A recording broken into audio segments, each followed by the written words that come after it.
Huwag sana tayong magkasya lang sa online expression of our love.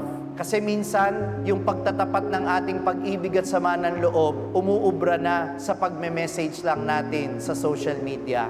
Hindi dapat ganon. If we want it to be heartfelt, it has to be in person. It has to be face-to-face. And the same is true with our love for Jesus. It should not be online. It should always be face-to-face. Jesus deals with us personally. He gives to us His body and blood in the Holy Eucharist. Let us appreciate it by going to church physically and receiving His body and blood physically. That is how we show our love for Jesus, and that is how we can show our love for one another.